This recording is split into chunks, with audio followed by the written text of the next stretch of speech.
नमस्कार दोस्तों, Dharmendra Tiwari lab channel पर आप सभी का स्वागत है। इसके पहले हम लोगों ने हिस्ट्री में ताम्र पाषाण काल के विषय में पढ़ा था और हम लोगों ने जाना था कि इसका नाम ताम्र पाषाण काल क्यों पड़ा और इसे ताम्र युग क्यों कहा गया और इसी काल को हड़प्पा पूर्व संस्कृति के नाम से भी क्यों जाना गया। हमने आपको बताया था इंग्लिश में इसे चैलियोलिथिक एज कहते हैं। चैलियो का मतलब होता है कॉपर और लिथिक का मतलब होता है स्टोन, अर्थात जिस काल में तांबे के उपकरण के साथ-साथ पत्थर के उपकरणों का भी प्रयोग किया जाता था, उस काल को ताम्र पाषाण काल या चैलियोलिथिक एज कहा गया। और हमने आपको बताया था कि इसे ही हड़प्पा पूर्व संस्कृति भी कहा गया। क्यों? क्योंकि यह सभ्यता जो ताम्र पाषाण काल की सभ्यता थी, ये हड़प्पा सभ्यता आने के तुरंत जस्ट पहले की सभ्यता थी। इस कारण से इस सभ्यता का नाम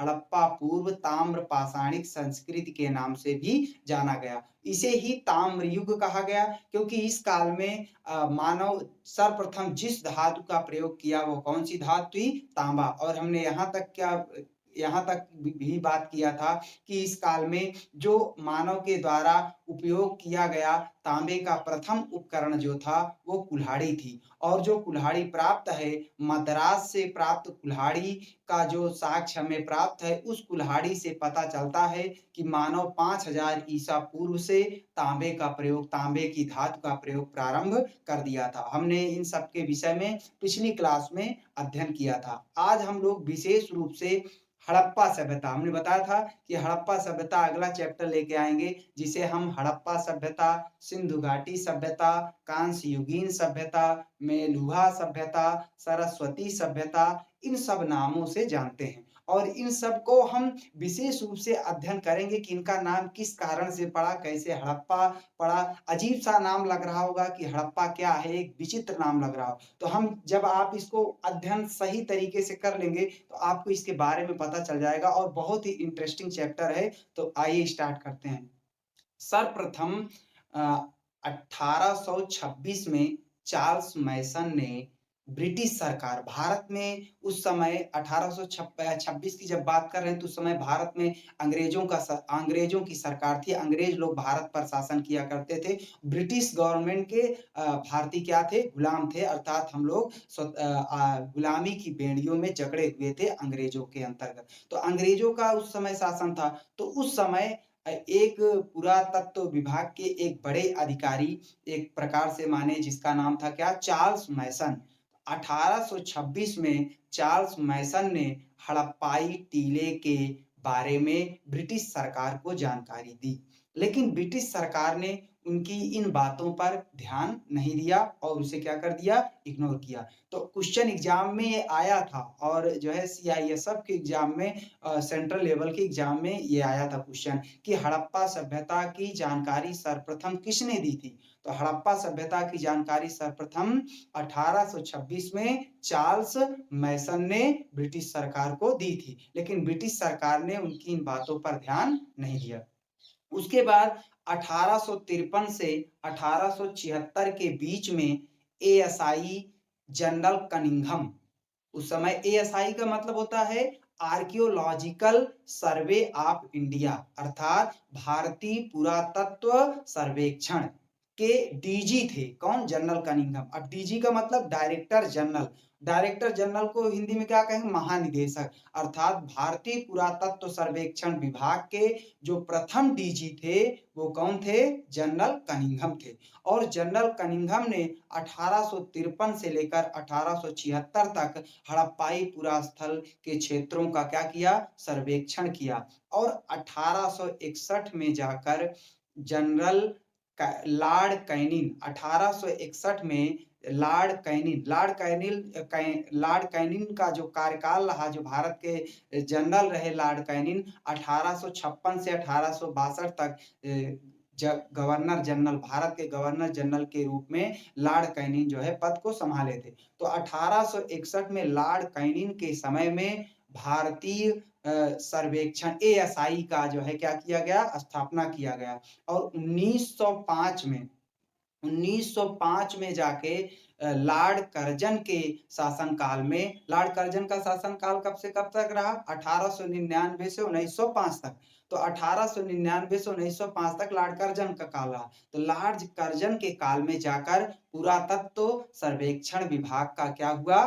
की स्थापना हुई। तो पुरातत्व सर्वेक्षण विभाग की स्थापना कब हुई? तो लॉर्ड कर्जन के समय में 1905 में। और पुरातत्व सर्वेक्षण जो पुरातत्व सर्वेक्षण था उसके प्रथम एएसआई कौन थे? जनरल कनिंघम थे, है ना? महानिदेशक थे उसके, प्रथम महानिदेशक जनरल कनिंघम। लेकिन सर्वप्रथम हड़प्पाई पुरास्थल के बारे में जानकारी किसने दिया था?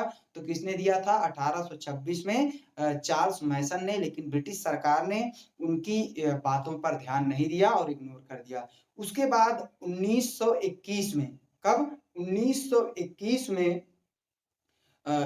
किसके द्वारा? 1921 में एक थे जिसका नाम था श्री राय बहादुर दयाराम साहनी, जॉन मार्शल के नेतृत्व में।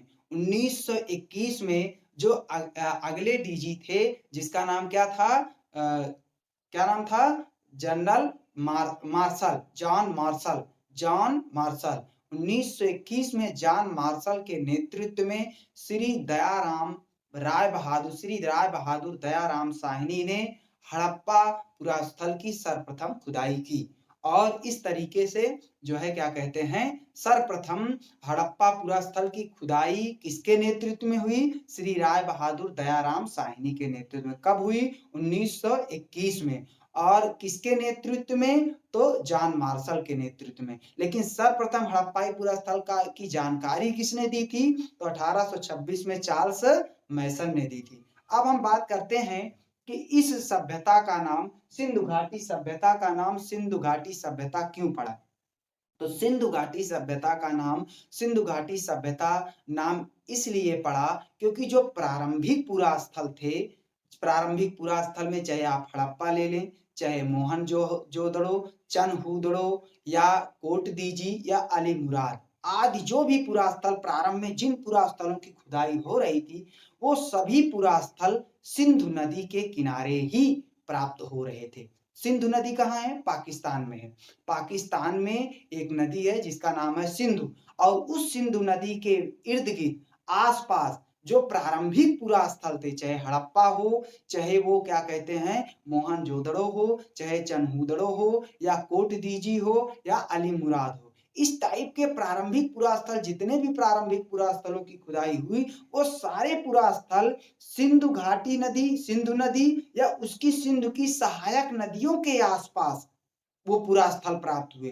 तो इसलिए भारतीय पुरातत्व सर्वेक्षण विभाग के मन में सुझाव आया कि जितने पुरास्थल, प्रारंभिक पुरास्थल की खुदाई हो रही है, वो सारे पुरास्थल सिंधु घाटी नदी, सिंधु नदी के पास ही या उसकी सहायक नदियों के पास ही प्राप्त हो रहे हैं। तो इसलिए इस सभ्यता का नाम हम क्या रख देते हैं? सिंधु घाटी सभ्यता। तो सिंधु घाटी सभ्यता क्यों नाम रखा गया सिंधु घाटी सभ्यता का? क्योंकि सिंधु घाटी सभ्यता के जो प्रारंभिक पुरास्थल थे जिनकी खुदाई हुई, वो प्रारंभिक पुरास्थल सिंधु नदी या उसके आसपास की सहायक नदियों के इर्द गिर्द पुरास्थल प्राप्त हुए। इस कारण से इस पुरास्थल का नाम क्या रख दिया गया? सिंधु घाटी सभ्यता। तो सिंधु घाटी सभ्यता क्यों नाम पड़ा, आप लोग को बहुत ही स्पष्ट तरीके से समझ में आया होगा। अब इसी पुरास्थल का नाम आगे जाके जब आगे खुदाई हुई, भारत में अफगानिस्तान, पाकिस्तान, विभिन्न क्षेत्रों में इसके जो है पुरास्थल सिंधु घाटी सभ्यता के प्राप्त होने लगे, तब भारतीय पुरातत्व सर्वेक्षण विभाग के मन में सुझाव आया कि ये तो जो हमने इनका नाम रख दिया सिंधु घाटी सभ्यता, ये उचित नाम नहीं है। तो इसलिए बाद में इसका नाम क्या रखा गया? हड़प्पा। अब हड़प्पा क्यों नाम पड़ा? क्योंकि सिंधु घाटी सभ्यता के अंतर्गत सबसे पहले जिस पुरास्थल की खुदाई हुई, वह पुरास्थल कौन था? हड़प्पा। अब हड़प्पा आपके मन में आ रहा हो कि हड़प्पा क्या है? जैसे आप देखिए, उत्तर प्रदेश एक राज्य है, भारत एक देश है, भारत के अंतर्गत उत्तर प्रदेश एक राज्य है, और उत्तर प्रदेश में लखनऊ एक जिला है, ठीक है ना? तो उसी प्रकार से पाकिस्तान एक देश है वर्तमान समय में, और उस पाकिस्तान के अंतर्गत एक राज्य है पंजाब। भारत में भी एक राज्य पंजाब है, पाकिस्तान में भी पंजाब। वही जो पंजाब जब भारत का विभाजन नहीं हुआ था तो एक था, वही पंजाब दो भागों में विभाजित हो गया, एक पूर्वी पंजाब और एक जो है पश्चिमी पंजाब। तो पश्चिमी पंजाब जाके जो है क्या कहते हैं किधर चला गया, पाकिस्तान में, और पूर्वी पंजाब भारत में रह गया। तो इस तरीके से जो पश्चिमी पंजाब है, पाकिस्तान का जो पंजाब है, उस पंजाब के अंतर्गत एक जिला है मोंटगोमरी। तो पाकिस्तान के पंजाब प्रांत के अंतर्गत एक जिला है मोंटगोमरी, और उस मोंटगोमरी जिले में एक स्थान है जिस स्थान का नाम क्या है, हड़प्पा। और उस स्थान पर जो है सिंधु घाटी सभ्यता के प्रथम पुरास्थल की खुदाई हुई हड़प्पा नामक स्थान पर। इसलिए भारतीय सर्वेक्षण विभाग ने इस सभ्यता का नाम क्या उचित रखा, हड़प्पा सभ्यता। तो हड़प्पा सभ्यता क्यों नाम पड़ा, क्योंकि सर्वप्रथम सिंधु घाटी सभ्यता के अंतर्गत सर्वप्रथम जिस पुरा स्थल की खुदाई हुई वह पुरा स्थल कौन था, हड़प्पा पुरा स्थल था। इस कारण से इस सिंधु घाटी सभ्यता को किस नाम से जाना जाने लगा, हड़प्पा सभ्यता। और हड़प्पा कहां पर है, पाकिस्तान के पंजाब प्रांत के अंतर्गत मोंटगोमरी जिले में हड़प्पा नामक स्थान पर हड़प्पा पूरा स्थल प्राप्त हुआ, और उसी के नाम से इस पूरे सभ्यता का नाम क्या रख दिया गया, हड़प्पा सभ्यता नाम रख दिया गया। और हड़प्पा पूरा स्थल की खुदाई किसके नेतृत्व में हुई थी, सर जॉन मार्शल के। 1921 में सर जॉन मार्शल के नेतृत्व में श्री राय बहादुर दयाराम साहनी ने 1921 में जो पाकिस्तान के पंजाब प्रांत के मोंटगोमरी जिले में हड़प्पा पुरा स्थल है, उस पुरा स्थल की खुदाई का काम, उत्खनन का काम किया था। इस तरीके से हमने आपको बताया कि सिंधु घाटी सभ्यता कैसे नाम पड़ा और हड़प्पा सभ्यता के क्यों नाम पड़ा। सिंधु घाटी को इंग्लिश में इंडस वैली सिविलाइजेशन बोलते हैं, इंडस वैली सिविलाइजेशन। इंडस का मतलब सिंधु और वैली मतलब घाटी, तो सिंधु घाटी सभ्यता। और हड़प्पा को हड़प्पन सिविलाइजेशन। और हड़प्पा क्यों नाम पड़ा, क्योंकि सर्वप्रथम हड़प्पा पुरा स्थल की खुदाई हुई, और इसीलिए हड़प्पा पुरा स्थल के नाम से इस पूरे सभ्यता का नाम क्या जाना जाता है, हड़प्पा सभ्यता। अब इसी सभ्यता को कांस्य युगीन सभ्यता ही भी कहते हैं। सिंधु घाटी सभ्यता या हड़प्पा सभ्यता को कांस्य युगीन सभ्यता भी कहते हैं। अब कांस्य युगीन सभ्यता क्यों कहते हैं, क्योंकि इस काल में सर्वप्रथम जिस धातु की खोज हुई वो कौन सी धातु थी, कांसा। तो इस काल में सर्वप्रथम कौन से धातु की खोज हुई, कांसे की। जबकि ताम्र पाषाण काल में सर्वप्रथम कौन सी धातु की खोज हुई थी, तांबे की। तो ताम्र पाषाण काल में तांबे की सर्वप्रथम धातु की खोज हुई थी, लेकिन हड़प्पा सभ्यता या सिंधु घाटी सभ्यता या कांस्य युगीन सभ्यता में सर्वप्रथम किस धातु की खोज हुई थी, कांसा। अब कांसा है क्या, कांसा जो है तांबा और टिन, तांबा मतलब कॉपर, और टिन आप लोग टिन से बहुत उचित तरीके से परिचित होंगे। टिन एक तरीके से पतला चादर नुमा होता है व्हाइट व्हाइट का, तो वो टिन है। तो दोनों क्या है, धातु हैं। तांबे और टिन दोनों धातु को मिलाकर एक नई मिश्रित धातु बनाई गई जिसका नाम क्या रखा गया, कांसा।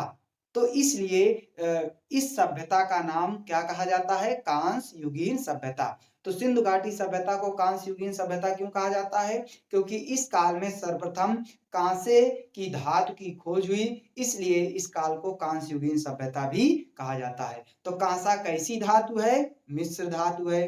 कांसा किन धातुओं का मिश्रण है, तांबा और tin. Cu plus Sn is equal to Cu Sn। तो तांबा प्लस टिन बराबर क्या बन जाएगा, कांसा। तांबा और टिन के मिश्रण से क्या बना, कांसा। कांसा कैसी धातु है, मिश्र धातु है। एग्जाम में क्वेश्चन कई बार पूछा है कि तांबा किन दो धातुओं का मिश्रण है, या कांसा कैसी धातु है, मिश्र धातु है। तो इस तरीके से क्वेश्चन एग्जाम में पूछा है, तो आपको बिल्कुल इसको ध्यान में रखना है। तो आशा करते हैं आपको कांस्य युगीन सभ्यता क्यों नाम पड़ा समझ में आएगा। अब हम बात करते हैं आद्य ऐतिहासिक काल।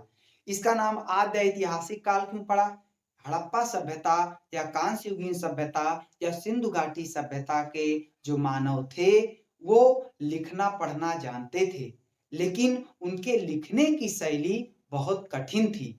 इस कारण से आज तक उनकी जो लिखी गई लिपि है वो आज तक पढ़ी नहीं जा सकी। इस कारण से इसे हम क्या बोलते हैं? आद्य ऐतिहासिक काल। आद्य का मतलब आगे का, है ना? इतिहास के आगे का काल।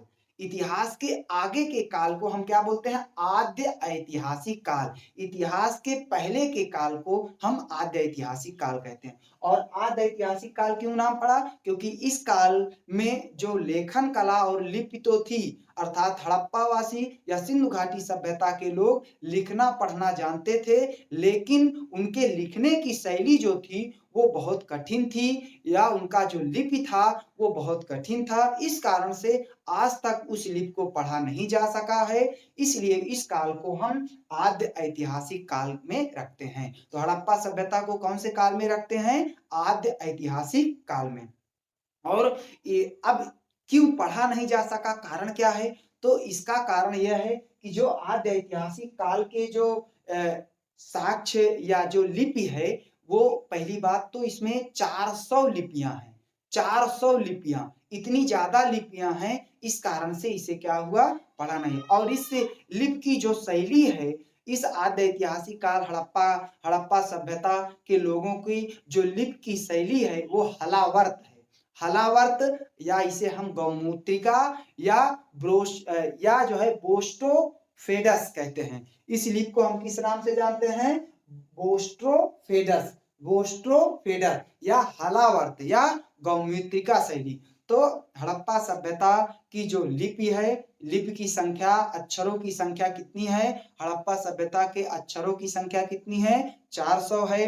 हड़प्पा सभ्यता के लेखन शैली कैसी थी? हलावर्त या गौमूत्रिका, जिसे बोस्ट्रोफेडस भी कहते हैं। और हड़प्पा सभ्यता के जो लिखने की लिपि है, लिपि को किस नाम, जैसे हिंदी की लिपि क्या है? देवनागरी। तो ऐसे हड़प्पा सभ्यता की जो लिपि थी वो चित्राक्षर या भाव चित्रात्मक थी, अर्थात चित्र बना बनाकर लिपियों का प्रयोग किया गया है, जिसके कारण इसे पढ़ा नहीं जा सका है। तो हड़प्पा सभ्यता में कुल कितने लिपि में कुल अक्षर कितने थे? 400 लिपियां थी। और लिपियां जो थी उनकी शैली कैसी थी? हलावर्त, गौमूत्रिका या जो है बोस्ट्रोफेडस। और इस लिपि का जो क्या कहते हैं लेखन कला है, ये इसकी लिपि कैसी थी? तो कैसी थी? चित्राक्षर या भाव चित्रात्मक थी। और ये लिपि लिखने की जो कला थी, दाएं से बाएं, हम लोग जैसे हिंदी लिखते हैं देवनागरी लिपि को कैसे लिखते हैं? बाएं से दाएं। कैसे लिखते हैं? बाएं से दाएं। लेकिन अगर हम बात कर लें हड़प्पा सभ्यता के जो चित्राक्षर लिपि थी, इसको पहले दाएं से बाएं, दाएं से लिखते हुए बाएं की ओर जाते थे, फिर दूसरी पंक्ति को बाएं से दाएं, फिर तीसरी पंक्ति को दाएं से बाएं, फिर बाएं से दाएं। अर्थात जो हड़प्पा सभ्यता की लिपि थी, उसको लेखन कला की जो पंक्तियां थी, पहली पंक्ति को दाएं से बाएं, दूसरी पंक्ति को बाएं से दाएं, फिर दाएं से बाएं से दाएं, ये क्रियाकलाप चलता रहता था। तो ये महत्वपूर्ण जो है बातें हमने आपको बताई, उस लेखन कला कैसी थी और उसके महत्वपूर्ण जो हमें जानकारी प्राप्त है। लेकिन अब आप लोग जानिए, जब इसका जो है लेखन कला है और हम लोग पढ़ नहीं सके हैं इसको, तब भी हम लोग हड़प्पा सभ्यता को किस आधार पर पढ़ते हैं? तो हड़प्पा सभ्यता को जो हमें उससे पूरा स्थल से साक्ष्य प्राप्त हुए हैं, पुरातात्विक आधार पर, अर्थात जमीन के अंदर से, भूमि के अंदर से, उत्खनन से, खुदाई से जो साक्ष्य प्राप्त हुए हैं, उन साक्ष्य के आधार पर हम हड़प्पा सभ्यता या सिंधु घाटी सभ्यता के विषय में पढ़ते हैं। तो हड़प्पा सभ्यता को किस आधार पर हम लोग पढ़ाई करते हैं? तो हड़प्पा सभ्यता की पढ़ाई हम पुरातात्विक उत्खनन से प्राप्त साक्ष्यों के आधार पर हड़प्पा के इतिहास को हम लोग क्या करते हैं? पढ़ते हैं। अब हम बात करते हैं मेलुहा सभ्यता। अब इस सभ्यता का नाम मेलुहा क्यों नाम रख दिया गया? तो एक सभ्यता थी भारत में, जैसे भारत में सिंधु घाटी सभ्यता हड़प्पा सभ्यता थी, वैसे विश्व के अलग अलग देशों में अन्य सभ्यताएं थी। तो उसी प्रकार एक मेसोपोटामिया सभ्यता थी। नीचे हम आपको इसको बताएंगे क्या है मेसोपोटामिया सभ्यता। तो उस मेसोपोटामिया की सभ्यता में मेलुहा शब्द सिंधु घाटी सभ्यता के लिए प्रयोग किया। सिंधु के लिए वहां पर मेलुहा शब्द प्रयोग हुआ है। सिंधु सभ्यता के लिए मेसोपोटामिया की सभ्यता के लोग किस किस नाम से पुकारा करते थे? मेलुहा सभ्यता। तो इसीलिए सिंधु घाटी या हड़प्पा सभ्यता को किस नाम से जाना जाता है? मेलुहा सभ्यता। मेलुहा क्यों कहा जाता है? मेलुहा का मतलब अगर हम मेसोपोटामिया की ग्रीक भाषा में बात करें तो इसे मेलुहा कहते हैं। सिंधु को ग्रीक भाषा में हम क्या बोलते हैं? मेलुहा। तो मेसोपोटामिया सभ्यता के लोग सिंधु के क्षेत्र के लिए मेलुहा शब्द का प्रयोग करते थे, मेलुहा कह के पुकारा करते थे। इसलिए हम हड़प्पा सभ्यता या सिंधु घाटी सभ्यता को मेलुहा सभ्यता के नाम से भी जानते हैं। अब हम बात करते हैं, इसे हम सरस्वती सभ्यता के नाम से क्यों जानते हैं? क्योंकि इसके बाद जब पुरातत्व सर्वेक्षण विभाग ने बहुत सारे पुरास्थलों की खुदाई की तो अधिकतर पुरास्थल सरस्वती नदी के तट पर, सरस्वती नदी के आसपास पुरास्थलों की संख्या ज्यादा प्राप्त हुई। इस कारण से इस सभ्यता का नाम क्या रख दिया गया? सरस्वती सभ्यता। तो सरस्वती सभ्यता क्यों नाम पड़ा? क्योंकि सिंधु घाटी सभ्यता या हड़प्पा सभ्यता के अधिकतर पुरास्थल वर्तमान समय में जो प्राप्त हुए हैं वो सिंधु सरस्वती नदी के पास से प्राप्त हुए हैं पुरास्थल। इस कारण से इस सभ्यता को सरस्वती सभ्यता के नाम से भी पुकारा जाता है। अब हम बात कर लेते हैं कि इसके काल। अब एक बात आप ध्यान रखिएगा, इसके काल विभाजन में बहुत सारी विसंगतियां हैं। तो बहुत सारे विद्वान अलग अलग इसके कालखंड को मानते हैं, लेकिन हम कुछ महत्वपूर्ण कालखंड बताते हैं, उसको ही आप ध्यान रखिएगा। और बहुत ज्यादा इसके कालखंड में आप उलझिएगा नहीं, क्योंकि इसके कालखंड अलग अलग विद्वानों का अलग अलग मत है। तो अगर हम बात करें तो हमने जब आपको ताम्र पाषाण काल पढ़ाया था तो हमने बताया था कि ताम्र पाषाण काल जो है, आपने वहां पे जब ताम्र पाषाण काल पढ़ा था तो 3500 ईसा पूर्व से हमने आपको बताया था कि 2600 ईसा पूर्व तक। तो 2600 ईसा पूर्व से लेकर अब 1900 ईसा पूर्व तक कौन सा काल माना जाता है? हड़प्पा सभ्यता या सिंधु घाटी सभ्यता। तो 2600 ईसा पूर्व से लेकर 1900 ईसा पूर्व तक को क्या कहा जाता है? हड़प्पा सभ्यता। लेकिन रेडियो कार्बन C14 हमने आपको नवपाषाण काल में रेडियो कार्बन 14 डेटिंग मेथड बताया था। तो रेडियो कार्बन 14 डेटिंग मेथड से जो सिंधु घाटी सभ्यता की उपयुक्त तिथि का निर्धारण किया गया है वो 2350 ईसा पूर्व से लेकर 1750 ईसा पूर्व तक माना गया है। तो रेडियो कार्बन 14 के द्वारा सिंधु घाटी सभ्यता की उपयुक्त तिथि का जो निर्धारण किया गया है वो 2350 ईसा पूर्व से लेकर 1750 ईसा पूर्व तक ही तिथि का निर्धारण किया गया है। कहीं कहीं पर आपको 3300 ईसा पूर्व से लेकर 1900 ईसा पूर्व भी आपको सिंधु घाटी सभ्यता के बारे में प्राप्त होगा।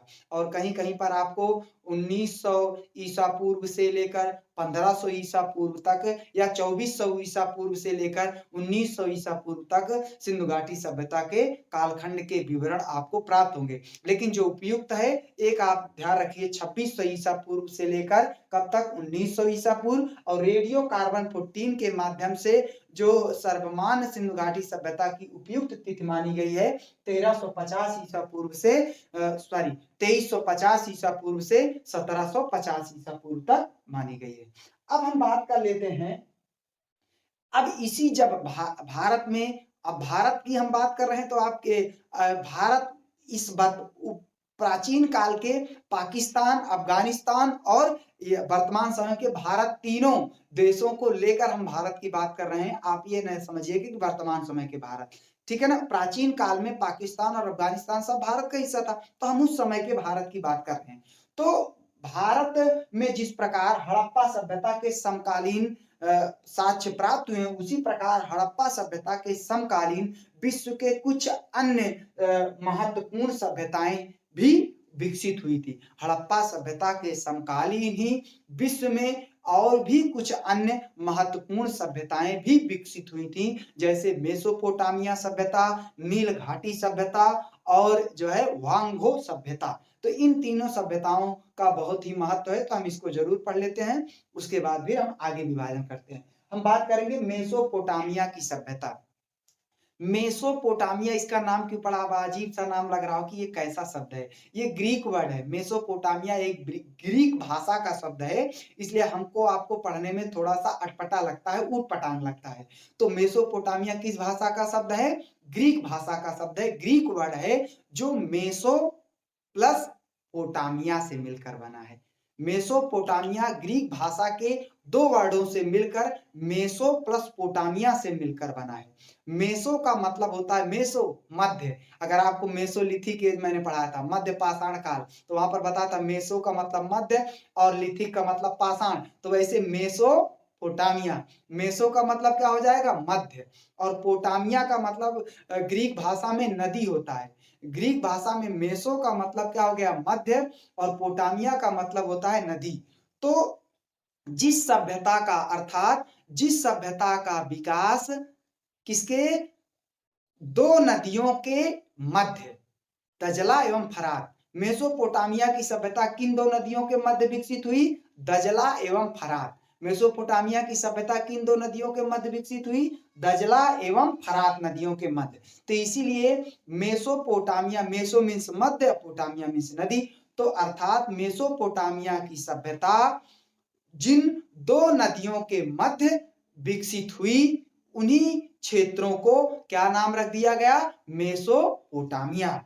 तो अर्थात जिस सभ्यता का विकास दो नदियों के मध्य क्षेत्र में विकास हुआ, उस क्षेत्रों को, उस क्षेत्र का क्या नाम रख दिया गया? मेसोपोटामिया। तो आपको बहुत ही स्पष्ट तरीके से, और मेसोपोटामिया वर्तमान समय के किस क्षेत्रों में आता है? और प्राचीन काल के असीरिया, असीरिया उत्तरी क्षेत्र है और सीरिया दक्षिणी क्षेत्र है। तो मेसोपोटामिया जो है किन दो नदियों के किनारे विकसित, मध्य में विकसित हुई थी? दजला एवं फरात। और मेसोपोटामिया का नाम क्यों मेसोपोटामिया पड़ा? मेसो का मतलब होता है मध्य और पोटामिया का मतलब होता है नदी।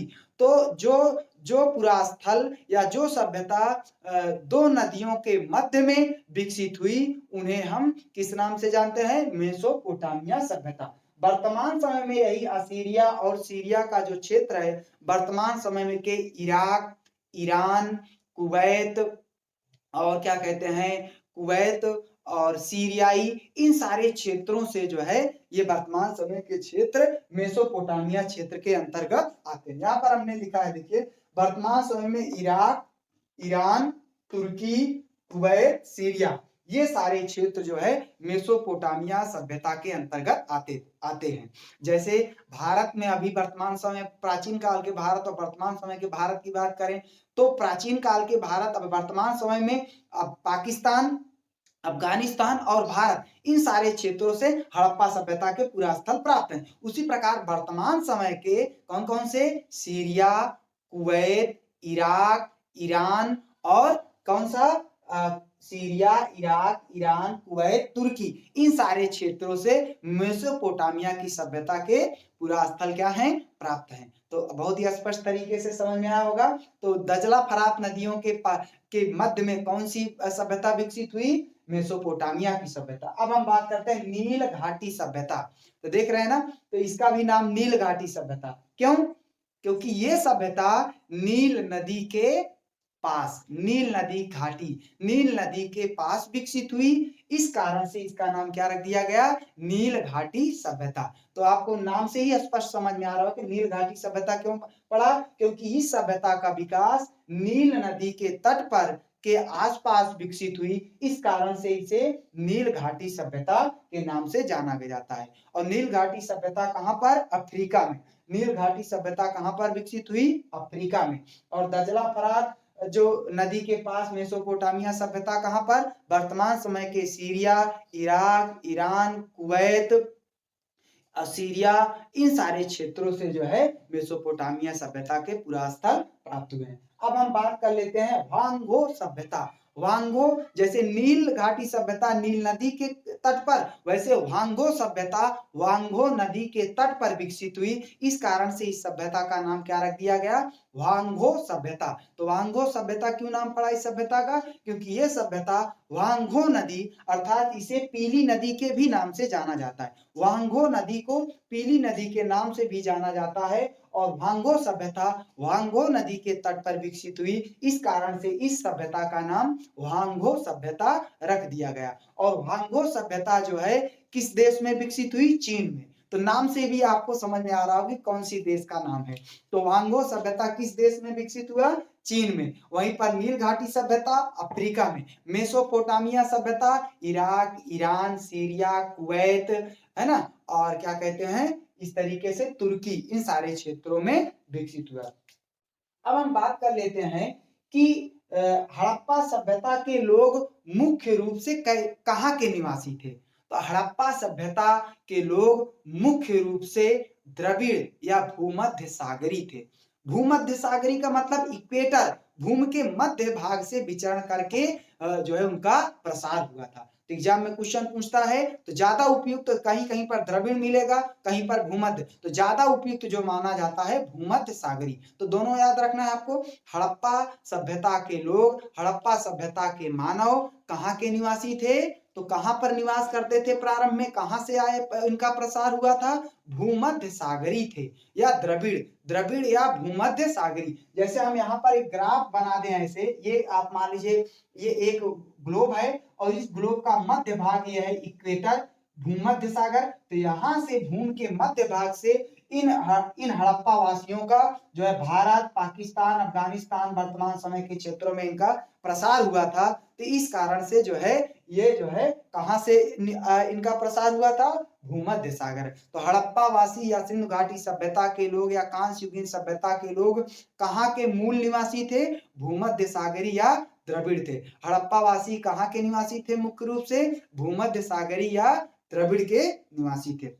एग्जाम में क्वेश्चन पूछता है हड़प्पा सभ्यता जो थी वो कैसी सभ्यता थी, तो शहरी, हड़प्पा सभ्यता शहरी या नगरी सभ्यता थी। हड़प्पा सभ्यता कैसी सभ्यता थी, शहरी या नगरी। जबकि ताम्र पाषाण कालीन सभ्यता कैसी थी, ग्रामीण सभ्यता थी। लोग ग्रामीण समुदाय में रहते थे और वही ग्रामीण समुदाय के लोगों का धीरे धीरे विकास हो गया और वो शहरी सभ्यता में क्या हो गया, विकसित हो गया। तो हड़प्पा सभ्यता के लोग ग्रामीण थे या हड़प्पा सभ्यता के लोग शहरी या नगरी थे।